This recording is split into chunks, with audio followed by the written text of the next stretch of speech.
Good morning बच्चों, कैसे हो आप सब। उम्मीद करता हूँ आप सब ठीक होंगे। तो बच्चों, पिछली वीडियो में हमने समांतर प्लेट संधारित्र की धारिता के लिए सूत्र का निगमन कर लिया था। आज हम एक छोटा सा टॉपिक है आपका, ठीक है, उस पर चर्चा करने वाले हैं और उसके बाद फिर हम कुछ आपके न्यूमेरिकल्स हैं उस पर डिस्कस करेंगे। तो आपके पास आज है बेटा परावैद्युतांक क्या है, इसकी परिभाषा दीजिए, ठीक है। तो पिछली वीडियो में बेटा हमारा सूत्र निकल के आया था C बराबर के ए एप्सिलॉन 0 अपॉन डी। C बराबर के ए एप्सिलॉन 0 अपॉन डी, ठीक है। तो आपके पास ये सूत्र आपका निकल के आया था पिछले वीडियो लेक्चर में। समांतर प्लेट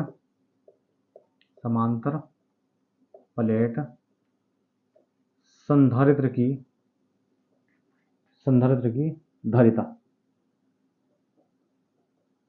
कितनी हमारे पास है बेटा, C बराबर के ए एप्सिलॉन 0 अपॉन डी। इसको आप समीकरण नंबर 1 मान लो भाई, फिलहाल मान लिया। अब देखो, आपको पता है वायु के लिए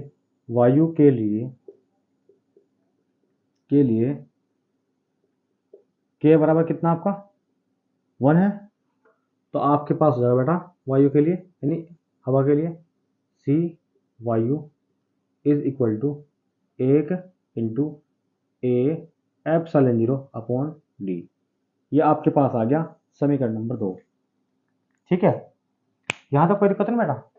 ये आपके पास किसके लिए है, किसी माध्यम के लिए है, और ये आपका है वायु के लिए। अब आपका काम क्या है, इन दोनों का भाग कर दो। आप यहाँ लिखो समीकरण 1 भाग समीकरण 2, करो जी भाग। तो आपके पास आएगा बेटा सी बटे सी वायु इज इक्वल टू के ए एप्सिलॉन 0 अपॉन डी बटे 1 into A epsilon 0 upon D. देखो, इस पूरे से ये पूरा कट के नहीं कट गया भाई पूरा आपका। सी बटे सी वायु इज इक्वल टू के, इस पूरे से ये जो आपका पूरा का पूरा पोर्शन है, इससे मैंने पूरा का पूरा डिवाइड कर दिया, कट गया हमारा। तो हमारे पास आ गया बेटे सी बटे सी वायु इज इक्वल टू के, और के है क्या, के क्या है आपका, के आपके पास है बेटा परावैद्युतांक। तो इसकी परिभाषा क्या निकलेगी, बहुत इजी परिभाषा है। क्या निकलेगी बेटा आपकी, किसी माध्यम का परावैद्युतांक उस माध्यम में संधारित्र की धारिता। देखो, किसी माध्यम का परावैद्युतांक उस माध्यम में संधारित्र की धारिता तथा वायु में संधारित्र की धारिता के अनुपात के बराबर होता है। लिख लोगे आराम से भाई। देखो क्या होगा हमारे पास, किसी माध्यम का परावैद्युतांक उस माध्यम में संधारित्र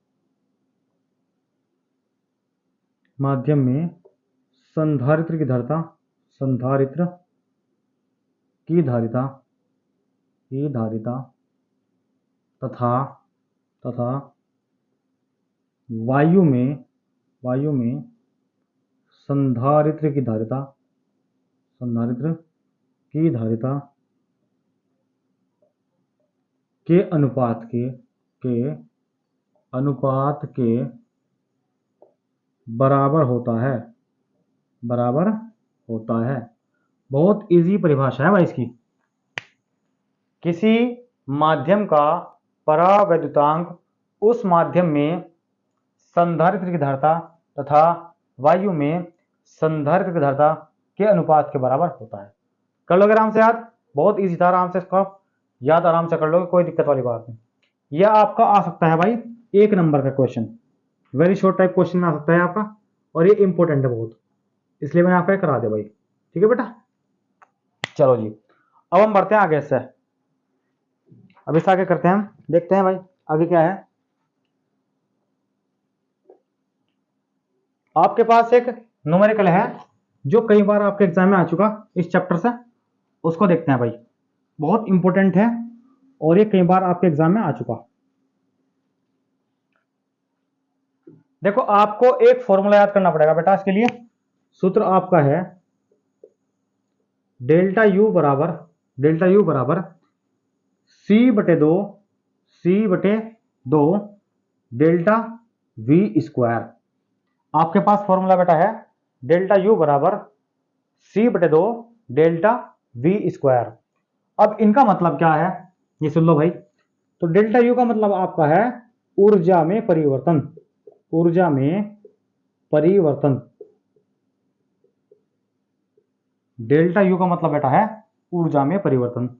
और सी क्या है आपकी, यह आपकी है बेटा धारिता, सी आपकी है धारिता। और डेल्टा वी क्या है, यह आपके पास है विभवांतर, यानी विभव में परिवर्तन, विभव में परिवर्तन या विभव में अंतर। और डेल्टा वी स्क्वायर का मान होता है आपका V2 square minus V1 square. तो चाहे तो आप इसको लिख सकते हो delta U is equal to C/2 delta V square, या फिर आप इसको लिख सकते हो डेल्टा यू बराबर C/2 V2 square minus V1 square. ये भी आपका फॉर्मूला सही है और ये भी फॉर्मूला आपका सही है। अब हम इस पर करते हैं एक बहुत ही प्यारा सा न्यूमेरिकल। देखते हैं न्यूमेरिकल क्या है हमारा। आज हम इस चैप्टर को खत्म कर देंगे भाई। तो हमारा न्यूमेरिकल बेटा है एक 10 माइक्रोफैरड के संधारित्र का विभवांतर, एक 10 माइक्रोफैरड के संधारित्र का विभवांतर 100 वोल्ट से 200 वोल्ट, 100 वोल्ट से 200 वोल्ट हो जाता है, हो जाता है। आगे से बोल दिया भाई हो जाता है।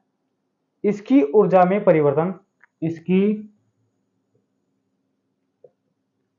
ऊर्जा में परिवर्तन ज्ञात कीजिए, इसकी ऊर्जा में परिवर्तन ज्ञात कीजिए। यह आपका मोस्ट इंपोर्टेंट क्वेश्चन है, आपके एग्जाम में कई बार पूछा जा रहा है, कई बार 8 से 10 बार ये क्वेश्चन आ चुका। ठीक है, तो इस बार भी इसके आने की पूरी की पूरी संभावना है। इस क्वेश्चन को आप बहुत ध्यान से समझिएगा और बहुत ध्यान से इसको देखिएगा। करते हैं इसको। क्या कहा क्वेश्चन में, एक 10 माइक्रोफेरड के संधारित्र, 10 माइक्रोफेरड ये किसका मान है भाई, यह आपका है बेटा मान धारिता का। मैंने इसको कैसे पहचानना, क्योंकि धारिता का मात्रक क्या होता है फेरड, तो उसमें फेरड आ रहा है आपका बेटे, तो इसका मतलब ये मान किसका हुआ धारिता का। तो लिखेंगे यहां से हम गिवन दिया हुआ है, क्या दे रखा आपको धारिता यानी सी का मान दे रखा आपको, कितना दे रखा बेटे 10 माइक्रोफेरड, 10 गुणा 1 माइक्रो होता है आपका 10 की पावर -6 के बराबर। 1 माइक्रो आपका होता है 10 की पावर -6 के बराबर, राइट। तो आपका सी का मान हो गया सी बराबर 10 गुणा 10 की पावर -6 फेरड। फिर इसने ये कहा हमें का विभवांतर 100 वोल्ट से 200 वोल्ट करने पर, या 100 वोल्ट से 200 वोल्ट हो जाता है। तो 100 से 200 जा रहा, ये किसका मान है आपका, देखो दो विभवांतर है आपके, एक ये वाला है और एक ये वाला है। तो लिखो यहां से V1 का मान आपका है 100 वोल्ट और V2 का आपका मान है कितना 200 वोल्ट। V1 का मान आपका है 100 वोल्ट और V2 का मान आपका है 200 वोल्ट, राइट। अब इसने हमें कहा कि ऊर्जा में परिवर्तन ज्ञात कीजिए। ऊर्जा में परिवर्तन यानी ऊर्जा परिवर्तन, इसका मतलब यह है कि हमें डेल्टा यू का मान ज्ञात करना भाई, हमें निकालना डेल्टा यू का मान। अब सूत्र हमारे पास कौन सा लगेगा देखते हैं। अभी मैं आपको बता चुका, फॉर्मूला आपका है delta U is equal to C बटे 2 v2 square minus v1 square. चाहे तो आप लिख लो डेल्टा वी स्क्वायर, तो फिर ये निकालना पड़ेगा आपको, और सिंपल अगर आप डायरेक्टली लिख दो तो डायरेक्टली आपके सामने है डेल्टा यू बराबर सी बटे 2 bracket v2 square minus v1 square. बस अब कुछ नहीं करना इसमें, सिर्फ आपको मान रखना बेटा। तो delta U is equal to C का मान आपका है इतना 10 मल्टीप्लाई 10 की पावर -6 अपॉन 2 ब्रैकेट v2 का मान आपका है कितना, कहाँ गया भाई, 200 200, तो 200 का स्क्वायर माइनस 100 का स्क्वायर 100 स्क्वायर, राइट। करो जी, इससे कर दो 2 पंजे 10, तो आपका आ गया delta U is equal to 5 multiply 10 की पावर -6। देखो स्क्वायर है, अगर आपके पास ए स्क्वायर हो तो हमारा फॉर्मूला होता है ए मल्टीप्लाई ए।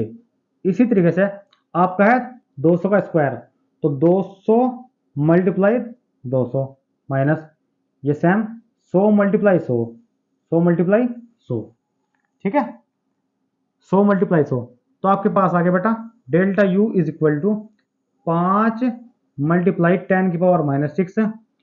अब 200 के 200 में गुणा करेंगे कितना होगा, 2 दूनी 4, 4 1 2 3 4, 4 जीरो 1 2 3 4 माइनस एक ही कम 1 2 और 2 4, 4 जीरो भाई, हो गया इतना। इसके बाद करेंगे delta U is equal to 5 गुणा 10 की पावर -6। अब देखो 40,000 में से अगर मैं 10,000 घटा दूं तो मेरा कितना होगा, मेरे पास आएगा बेटा 30,000। भाई 40,000 में से अगर मैं 10,000 घटा रहा तो मेरे पास आ रहा 30,000। अब आप लोगों को क्या काम करना, इसकी मल्टीप्लाई से कर देनी, बस काम खत्म। तो delta U is equal to 5 दिया 15, 15 2 और 2 4 1 2 3 4 मल्टीप्लाई 10 की पावर -6, ठीक है। अब इसके बाद आप इसको लिख सकते हो delta U is equal to 15 multiply 1 2 3 4 10 की पावर 4 मल्टीप्लाई 10 की पावर -6। अब delta U is equal to 15 multiply 10 की पावर, हमेशा याद रखिए बेटा गुणा में पावर हमेशा जुड़ती है, तो 4 प्लस -6, 4 प्लस -6। अब आपके पास आ जाएगा delta U is equal to 15 multiply 10 की पावर 4 प्लस -6, तो delta U is equal to 15 multiply 10 की पावर -2 जूल। चूंकि ऊर्जा की बात हो रही तो ऊर्जा का मात्रक आपका होता है जूल। तो इस तरीके से आपने एक क्वेश्चन सोल्व कर लिया भाई, ठीक है बेटा। एक क्वेश्चन आप अपने आप सोल्व करोगे, क्या करना आपको, एक 20 माइक्रोफेराड के संधारित्र का विभवांतर 200 से 300 वोल्ट हो जाता है, या 200 से 300 वोल्ट करने पर उसकी ऊर्जा में परिवर्तन ज्ञात कीजिए। ये क्वेश्चन आप अपने आप करोगे भाई, कर लोगे आराम से, कोई दिक्कत तो नहीं। चलो जी, अब इसके बाद एक दो हमारा एमसीक्यू है उसको देखते हैं, और उसके बाद फिर हम ये चैप्टर क्लोज कर देंगे अपना पूरा का पूरा। तो कल से आपका नेक्स्ट चैप्टर, चैप्टर नंबर 3 शुरू हो जाएगा, विद्युत धारा। ये इस बुक में स्टार्टिंग के 3 चैप्टर बड़े बड़े हैं भाई, लेंथी। उसके बाद तो फिर ये बुक अपने आप फटाफट से लेकर गए। हमारे पास एक क्वेश्चन है भाई, E बराबर 0 तीव्रता वाले, E बराबर, ये आपका एमसीक्यू है भाई, E बराबर 0 तीव्रता वाले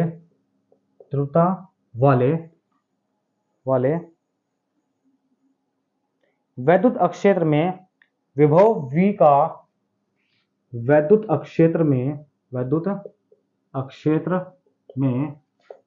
विभव V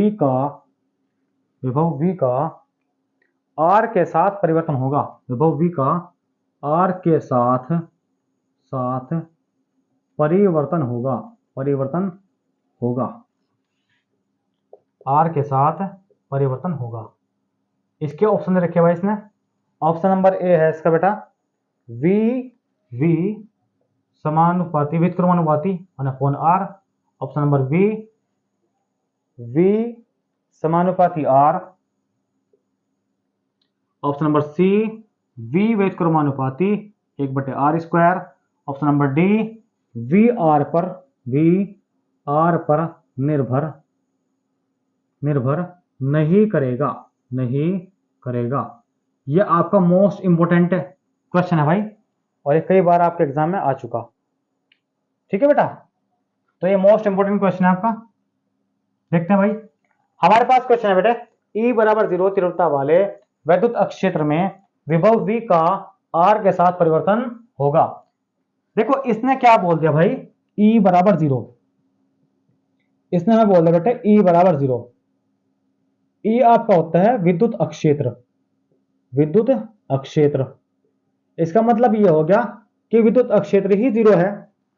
जब विद्युत अक्षेत्र ही 0 है तो विभव भी 0 होगा। ठीक है नहीं भाई, जब आपका विद्युत अक्षेत्र 0 है तो फिर तो कोई मतलब बैठता ही नहीं भाई इनका। इसका मतलब क्या होगा, इसका आपका उत्तर होगा बेटे वी आर पर निर्भर नहीं करेगा। क्योंकि विद्युत अक्षेत्र जो है 0 है। जब विद्युत अक्षेत्र 0 है तो आपके पास वे भी खत्म होगा, वे भी 0 ही होगा। जब वी 0 होगा तो फिर तो इनका मतलब कोई बैठ ही नहीं रहा। जब वी खत्म हो गया तो इसका मतलब आपका उत्तर होगा वी आर पर निर्भर नहीं करेगा।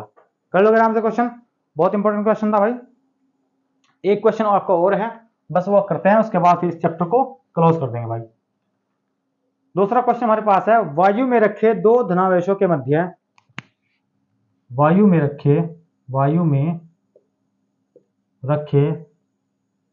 दो धनावेशों के मध्य परावैद्युत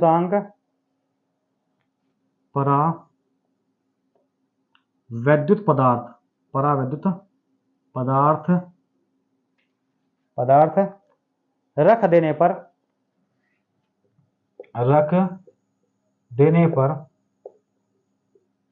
उनके बीच लगने वाले प्रतिकर्षण बल पर क्या प्रभाव पड़ेगा।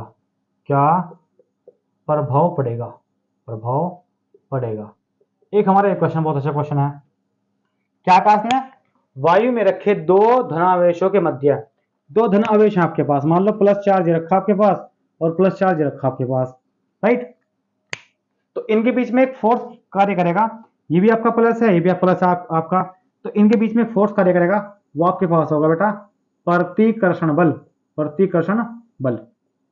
ठीक है, एक फोर्स लग रहा है जो दोनों क्या कर रहा है, दूर फेंक रहा, दूर। लेकिन एकदम अचानक से मैं क्या काम करता हूं, इनके बीच में मैंने क्या करा, कोई भी पदार्थ रख दिया, कोई भी आपका परावैद्युत पदार्थ रख दिया। मान लो आपके पास दो चुंबक है, राइट। अगर मैं उनको नजदीक ला रहा हूं, उनके बीच में कुछ नहीं है, सिर्फ हवा भरी हुई, तो वे क्या करेंगे, फोर्स लगाएंगे एक दूसरे पर, दूर भगाएंगे। बट नेक्स्ट में क्या करता हूं, उनके बीच में मैंने क्या करा, एक लकड़ी का गुटका रख दिया, फिर चेक करता हूं तो क्या होगा, उनके बीच में जो आपके पास प्रतिकर्षण बल लग रहा वो बढ़ेगा या घटेगा, तो वो आपका घट जाएगा बेटा। एक बार आप एक्सपेरिमेंटली करके देख लेना इसको घर पे, तो वो आपका क्या होगा बेटा, जो प्रतिकर्षण बल है घट जाएगा, प्रतिकर्षण बल घट जाएगा। तो बेटा इस प्रकार ये हमने चैप्टर खत्म कर लिया। अब हम नेक्स्ट वीडियो में नए चैप्टर के ऊपर चर्चा करेंगे, जो कि आपका चैप्टर नंबर 3 होगा। ठीक है बेटा, तो इस वीडियो में हम इतना रखते हैं। तो कल आपकी जो नेक्स्ट वीडियो आएगी उसमें हम चैप्टर 3 को स्टार्ट कर देंगे। मैंने चैप्टर 1 की पूरी प्लेलिस्ट बना रखी है और चैप्टर नंबर 2 की भी पूरी प्लेलिस्ट बना रखी है, जिससे कि आप जो भी नए स्टूडेंट हमारे चैनल से जुड़ते जा रहे हैं, वो लोगों को प्रॉब्लम ना हो किसी तरह की, वो आराम से आप लोग इजीली हमारे प्लेलिस्ट में जाके चैप्टर वाइज अपने पूरा चैप्टर को इजीली पढ़ सको। ठीक है बेटा, तो आज के लिए इतना रखते हैं। Okay bye.